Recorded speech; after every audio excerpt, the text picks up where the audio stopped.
All right, peace to the family, peace to the tribe. This is your brother, BroYosef. I'm back with another video. I know I've been gone for a minute. BroYosef been busy taking care of things. But I'm back. I got a good one for y'all today. I got a good one. Um, you know, um, as y'all can see, I'm on my tribal stuff today. Which is also part of a ritual I'm doing. I got some baby hawk feathers up here. You know what I mean? We got the feathers up. Feathers up meaning we at war, from a tribal perspective. Also, this is my new clothing line I'm going to be really pushing in 2020. Tribology. Tribology is a lifestyle. It's a clothing line that I came up with. Shout out to my brother, Nuru, Chief Makai, for doing the logo for me. Tribology. It has the medicine wheel in the middle, the dream catcher, the teepee, and we represent all tribes all over the world, not just in America, but tribology everywhere. Ology meaning the study of, and tribe meaning family, if you really break it down. So it's a study of family, it's a lifestyle, Family is love, family's business, family is your life. So it's a term I came up with, tribology. And if you guys want to order one of these shirts, there'll be a link to my store below the video if you guys want to support. So I don't want to prolong the video too much longer. I got some good stuff for y'all today. And in this video here, we're going to talk about the different dimensions. We're going to talk about the different dimensions and, what they consist of and the key players on these dimensions, what entities live on these dimensions. All right. So we're going to do a good one for y'all today. All right. So I don't want to prolong the video because I have a lot of information to get into. Okay. So the first dimension is, the first dimension. And I don't really want to talk about that dimension too much because it's mostly just a dimension of raw energy, pure energy. It's like a junkyard. It's where a lot of entities go when they so-called die. We know energy never dies, but the first dimension is where a lot of energy gets recycled. Okay. There are entities down there, but they're not really entities that's important to talk about. But they do have a job as far as protecting this dimension. There's gatekeepers on every dimension. But the first dimension mostly just consists of pure raw energy. A lot of entities go down here to get energy to recycle to create other entities. So the first dimension is a dimension of it's like a junkyard. It's like a spiritual junkyard. Okay. It's where a lot of entities, angels, demons, fairies, when they die, their energy goes back to the first dimension. Okay. And that energy can get recycled into something else. All right. So that's what the first dimension is. Now, the second dimension is something that I talked about a lot of times on my videos. The second dimension is what we consider to be hell. Okay. Or hell states. Okay. So the second dimension, there's different levels and different subdimensions to the second dimension, meaning that there's different levels to hell or hell states. So the second dimension is, the first level is, like I talked to you guys about before, it's like a desert. That's the best way I can describe it, like a big desert with black sand that's really cold. It feels like Antarctica. Is really freezing cold there, and you're going to see a lot of people walking around. These people are dead. Okay, demons and stuff do come through there, but they're not from the second dimension, but it's the main place where they hang out at. And it's where people are tormented from their own mind. You go there by way of having a low level of consciousness. Maybe you spent your whole life murdering people. Or you're going to go to the second dimension, not because you was bad, but because you didn't spend your time becoming spiritual. You spend your time hurting people. And there's consequences for that. Now you have to become what you hurt. You have to feel what they felt, right? You have to go through that pain and suffering that these people went through. And most likely you're eventually going to be reincarnated and you're going to be the victim, right? And that has a lot to do with karma. So that's what the second dimension is. And a dimension above that is like an abandoned dimension where they have all of the buildings you have here on our planet, but they're all abandoned. And, you may see a car on fire, but you can't feel the heat of the fire. Everything's cold. Everything's abandoned. And you're going to see a little bit more activity going on up here. And some souls get trapped there. They get trapped in that part of the second dimension where it's just like nothingness. Everything's desolate, empty. Then you have a higher level of the second dimension, where it looks just like our world here, but it's always nighttime. It's always cold, and you can go to a restaurant there. You can go to a you can go to a concert, right? But it's always chaos going on, meaning that there's always some type of horror movie happening, some type of horrible thing happening. So when you experience your nightmares, this is where you go when you have nightmares. Notice when you have your nightmares, 90% of the time is always dark, right? Because you're experiencing your nightmare in the second dimension. Your consciousness has pulled you down there to experience this thing. If you're being chased by something, you're running from something in a nightmare, you're experiencing that in the second dimension. This is why everything looks the way it looks, like in your world. But you're being chased by this monster or whatever it is, the shadow person that's chasing you. It's happening in the second dimension. And then the highest level of hell is the third dimension, which is what we're going to get into. But the second dimension, the key players there, and right between the third dimension and second dimension, there's like a pocket where it's not so much chaos, but it's like a lot of mystical things going on there. And between the second and third dimension is actually what we call the inner earth, right? And the inner earth is the world that we have under this earth. So the second dimension is not under earth, but in order to get to the third dimension, a lot of entities go through what they call the inner earth. So the inner earth is actually, the frequency is different. You just can't walk down there. You probably get sick. You probably get dizzy. You probably pass out because the frequency, your body's not made for that type of frequency. And the key players there are what you call earth elementals, gnomes, okay, trolls, the fae people, and also inner terrestrials. You have inner terrestrials, which are inside the earth. You have terrestrials, which are on the earth. So human beings are terrestrials, and then you have extraterrestrials, which are extra, meaning outside or above, beyond the earth. And actually, true extraterrestrials come from the fourth dimension. They don't come from space. They come from the fourth dimension. And I know some people have a hard time believing that, but there's really nothing out there, right? That's all a hologram. There's a certain level you can go to in space. You can go to space, but there's only so far high you can go up because of the quarantine. And in the physical, we call it the Van Allen belt. So the earth, the moon, and the sun is actually here on earth, right? But I don't want to get caught up on that too much because that'll take me to a whole nother topic. So that's what the second dimension is, and your key players there are the gnomes, the trolls, and the fae people, and they have a lot to do with they rule over the Earth Kingdom here in the physical world, and they have a lot to do with crystals, right? Some of these gnomes and stuff, they know a lot about crystals, right? So the next dimension above that is what we call the third dimension, the dimension we live on. And the air elementals are very powerful here in the third dimension, and some earth elementals, right? The main key players here are, of course, humans, right? We have animals, we have trees and stuff like that, and we're not saying that they're not important, but what we're saying is the main key players that kind of push and move the earth forward is actually humans themselves. And what I'm getting ready to say next, a lot of you guys are going to disagree with, but I don't care because I'm just going to tell you guys what it is. So you have different types of humans there. You have different types of humans on this planet. You have humans mixed with animal spirits. Then you have humans mixed with ET. They're hybrids, okay? You have some human beings down here that are actually hybrids. And these hybrid humans, they come in all races. These hybrid humans are not fully human. We all have extraterrestrial DNA to a certain extent. But at the same time, there are literally some people here that they're like half human. They're half human and half something else. They're hybrids. And usually they're a hybrid of an entity from an inner dimension, from the inner earth. Okay. And they have connection with these spirits, these entities. And the new age movement have deemed these people to be star seeds and stuff like that. But you can call them what you want, but these are actually hybrid humans, and a lot of them are here to help. They're here to help human mankind. They're here to help humanity. So you have the animal humans that are mixed with animal DNA. Then you have the humans that are actually mixed with ET DNA. Okay, and they come in all races, all colors, sizes, whatever.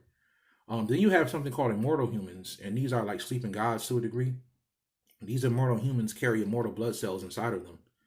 And for those who want to study more on this, they can go study the story of Henrietta Lacks. Henrietta Lacks was a woman who was just a regular old woman but she had these immortal cells in her. So she was like a sleeping god, right? And because all gods are really just immortal humans, and all immortal humans are gods. If you're an immortal, if you can reach a level of immortality, you're going to become a god to a certain extent. And there's different ways to reach your godhood. You can die and then become a god, or you could just never die at all as a human and obtain a light body and obtain all these different things and and live forever even after this planet is going away. So you have immortal humans, and they carry these immortal cells inside of them, and they're humans that are pretty much don't know who they fully are. They're immortal. They're born to be immortal, but they can die because they don't practice immortality, which is a whole nother level of alchemy and spirituality. Most people don't even know that immortality is a science. There's a whole science to immortality, and you can study and practice immortality. That's right. And it's not all about, for all you vegans out there, it's not about eating right. Because if that's the case, the vegans wouldn't die. Just being a vegan doesn't make you immortal. But I give you guys a secret on it. It actually goes into breatharianism. That's right. There's some people out there who don't even eat food. So for all you vegans that, only want to focus on food and keep texting me and emailing me, or emailing me and messaging me about, do I eat dead meat and stuff like that?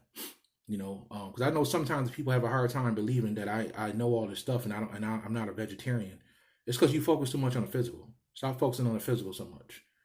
But eventually, these people at one time they were meat eaters, and then they moved on to not eating fruits and vegetables, but drinking them. Right? They moved on. This is how you start to practice breatharianism. You drink your breath, you drink your vegetables, and you drink your food, and then you only do that like once a week, and then eventually you don't eat food at all. You live in a mountain somewhere where they have pure air, and you actually breathe a certain way, and this breath actually helps you become immortal.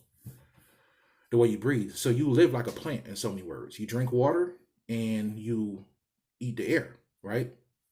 And there's actually some higher level breatharians that don't even drink water. They just just live off the air. You guys can research that, breatharians.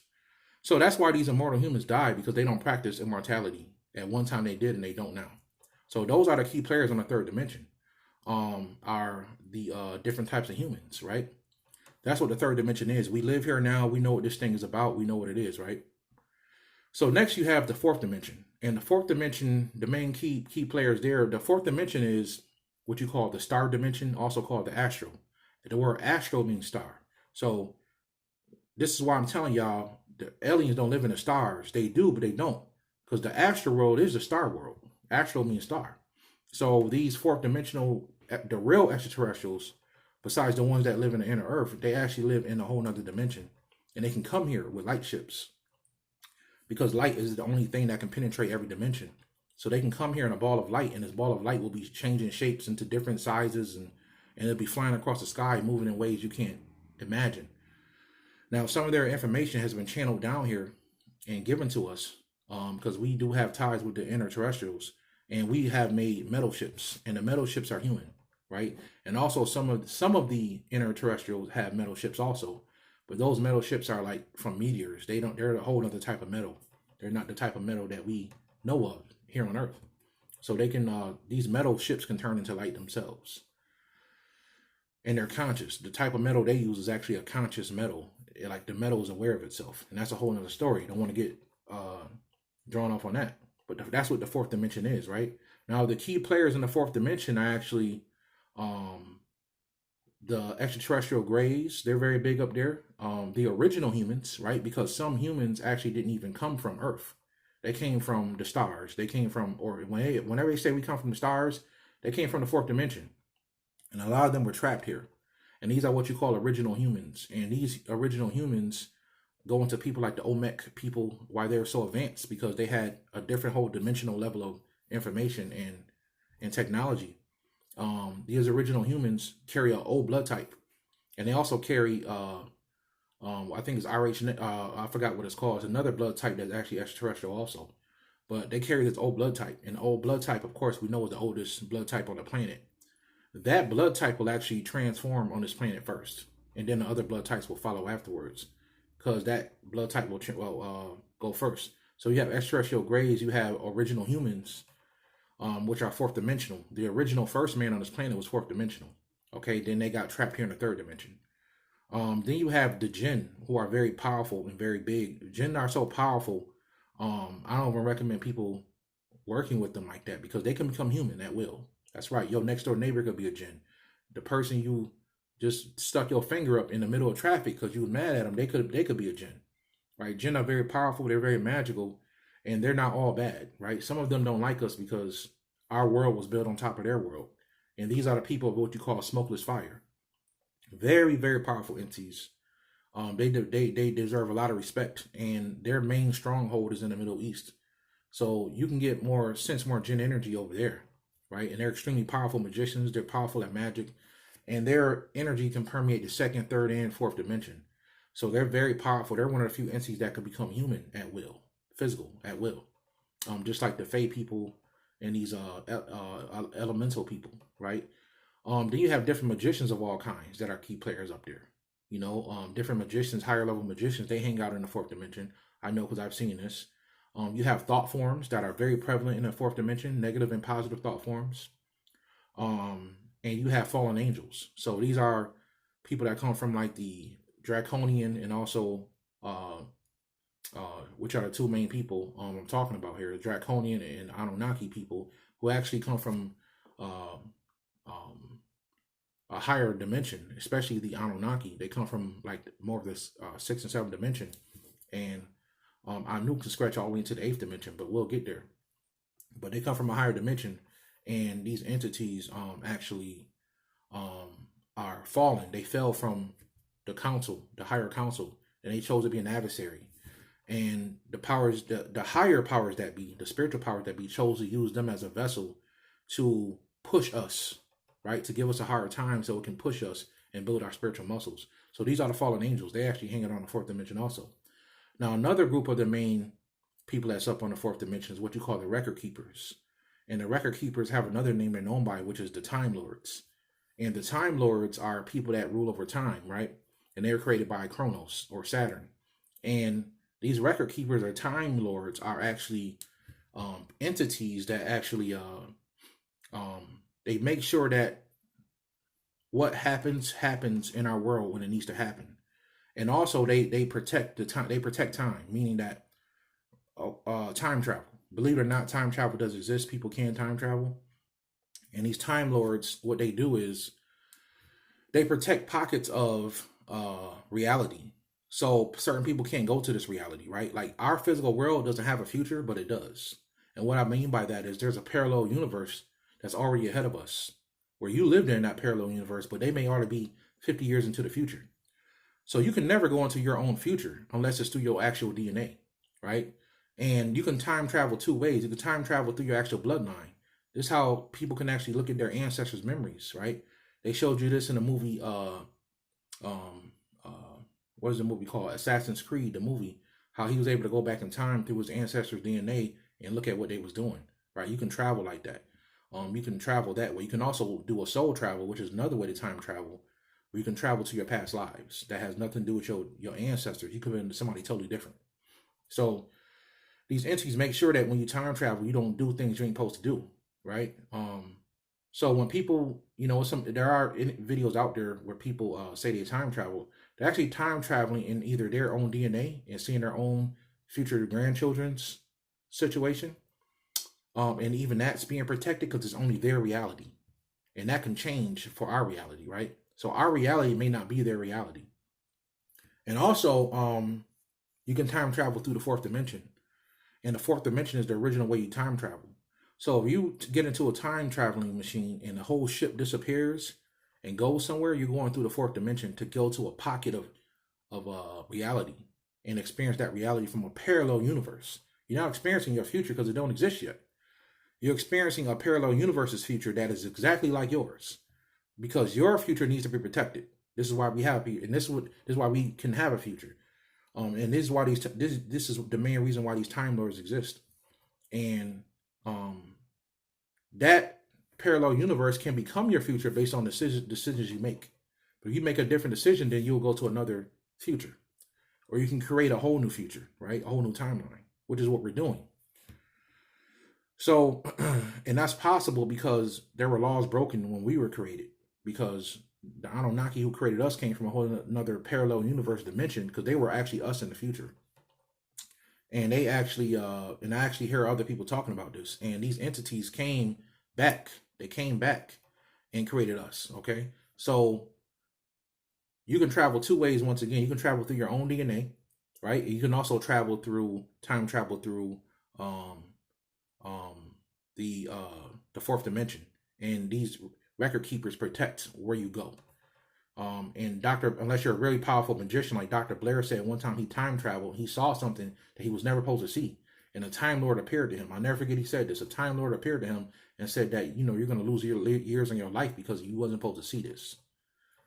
So that's some of the consequence for that. Now, these record keepers or these Time Lords are also over the what you call Akashic records. They're also over the Akashic records. And Brother Yusuf has a hard time going to the Akashic records. I can see mine, but I can't see it for other people, because these entities, for some reason, they stop me. They're like, nope, not you, Yusuf. You can't go see this. So that's what the fourth dimension is. The fourth dimension is a dimension of space and time, and the Time Lords are very powerful there. These record keepers are very powerful. And then there's other people that are named in here, like the extraterrestrial greys, the original humans, the jinns, the thought forms, the fallen angels. They all exist on the fourth dimension, right? And the fourth dimension is a place where anything is possible. The fifth dimension is actually a dimension of light. And this is where your light body is. Everybody has a light body. You're just not aware of it yet. And your light body lives in the sun. The sun is a portal to the fifth dimension, okay? The fifth dimension is a dimension of pure light. All solar gods, all sun gods live there. But Ra, the god of Ra, and that's not his real name, but we call him Ra or Re.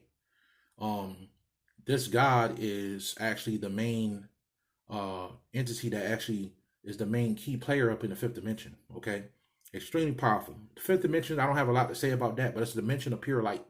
Okay, and this is where your rainbow body, diamond body, light body, the perfected body, whatever you want to call it, translucent body, all these bodies live up there. Okay, and this is what that is. And once you reach the fifth dimension, that's actually when you actually become more real to reality, because the third dimension don't even exist. It's so low that most entities don't even know we're here, right? But we're being helped. So that's what the fifth dimension is. It's actually when you become considered like a real planet or a real person on a higher level, especially if you have a soul, because you can obtain a light body, and we have the potential to do that. Okay, now the sixth dimension is where all this ascended masters live at. So we're talking about your Baba G's, your Melchizedek, all these ascended masters. They live up in the sixth dimension, and it's like a dimension where you can go to learn things. And these ascended masters sit up there, and anything they want is available to them. All right. Now, the main key player on the sixth dimension is actually the Buddha, the original Buddha. He's the main key player up on the sixth dimension, and the sixth dimension is a very powerful dimension.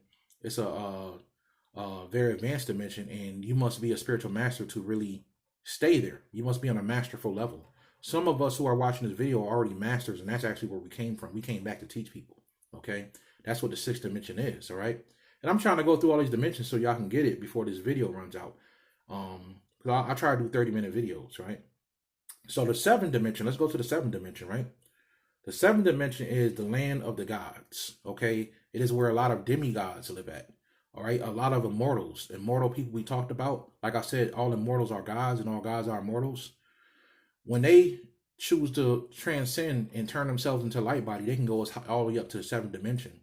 And the seventh dimension is like a school, where you living in like it's like I'm trying to find a word to explain it, but it's like a vacation, but it's like a school vacation where you're training to become a god. All right. So these demigods live there, and a lot of the Anunnaki live there. There's many races that live in the seventh dimension, and many of these different races from different universes and parallel universes come to the seventh dimension to be trained as gods, right? They're going to be rulers over their universes, rulers over their domains, and they go to the seventh dimension.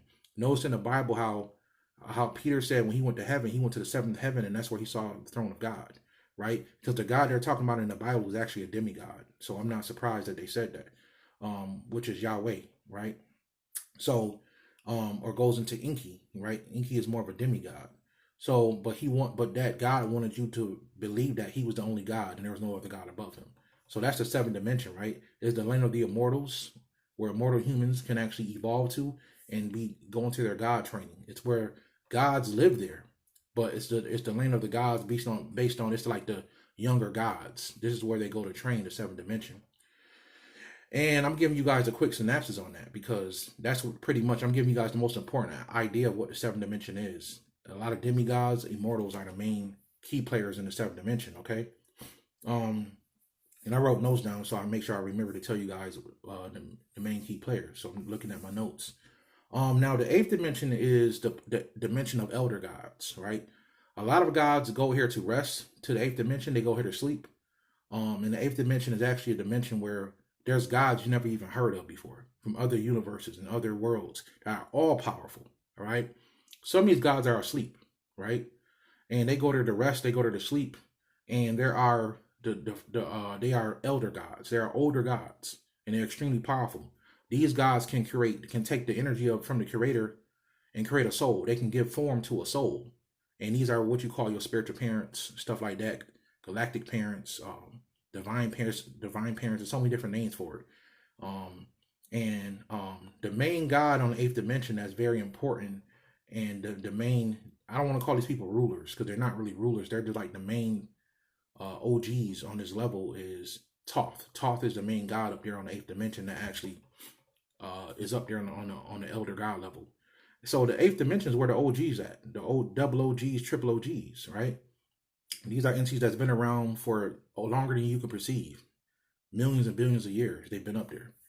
And some of them been asleep for millions of years. And these elder gods are up there. These are the OGs, right? This is where the ones in the seventh dimension are doing their work and they're trying to get to the eighth dimension up there with these elder gods, right? Now, the ninth dimension is, after you break the eighth dimension, is where you pretty much break what they call quarantine. And you can begin to go to the real worlds, which is like ninth dimension and beyond. Some people say it's eighth dimension and beyond, or ninth dimension and beyond. You might have heard me say it in different videos, but it's usually between the eighth and the ninth dimension. There's a quarantine that people can get past, and you actually go into the real spiritual world. That's right. So from 8 on down, y'all think y'all in the higher spiritual worlds, y'all actually still in an illusion. This is all still part of your training as you go up higher to the higher levels. So the ninth dimension is where you're going to start to find a lot of real dragons, right? The dragon energy. And there's a lot of powerful dragons, and they actually, these dragons from the ninth dimension actually can penetrate all the way down into the fourth dimension in the third dimension. But this is where a lot of dragons live at on the ninth dimension, and also the demiurge. Okay, the demiurge is one of the main key players up on the ninth dimension. This is the ninth dimension is where you get into what you call the titans. Okay, the titanic energy. A lot of titans are up on the ninth dimension. A lot of titans are sleeping up on the ninth dimension. So we get inside the Necronomicon, where things start to get dark. This is where it begins, like on the ninth dimension. Because like eight dimensions and down, some people say nine dimensions and down, it's all light. Like the light is expanding itself. And some people call this Ein Sof right? And that's like the light that creates the physical world on different dimensions. So the ninth dimension is where the demiurge, what we talk about as the demiurge, actually stays at. And the demiurge his essence comes from the creator, but it's like a child of the creator that broke away and wanted to do its own thing. And it's like the one that kind of looks down on this world. But there's two sides to the demiurge, and people don't really understand that. So the demiurge is the main character up on the ninth dimension that actually kind of wants to keep us down to a degree because he's afraid of what we could become. And the truth is, there's already people that have ascended past the ninth dimension. So it can't be stopped. We're all going to ascend. And the demiurge just got to get out of the way. Okay, that's what it is. And a lot of those dragons up there that on the ninth dimension are actually helping us. All right. So that's what the ninth dimension is, right? And I can go on and on and on, but I'm going to stop at the ninth dimension. And I want you guys to understand the Ein Sof and is that's what that is. You know, the archons, they live up there. Some of you guys know what that is. You can research it for yourself. And then you have the Ein Sof, which is kind of where your oversoul, right? Ein Sof is where the light and the darkness is equal. That's right. So people talk about the dark side so bad, but it's equal on the Ein Sof, the Ein Sof level. And the Ein Sof is where the light and the darkness is equal. right? So I had a book I want you guys to get. It's actually called the right. It's called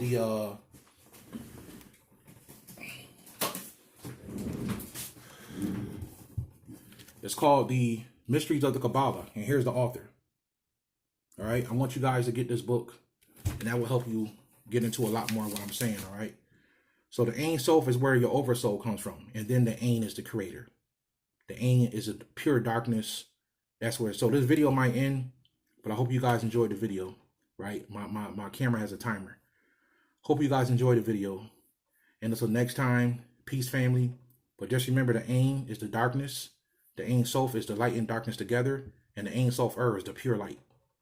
So the highest is the Ein, which is darkness. I want you guys to understand that, right? So I hope you guys enjoyed the video with the different dimensions. And we'll get into some more next time, family. All right? Hope you guys enjoyed it. Peace.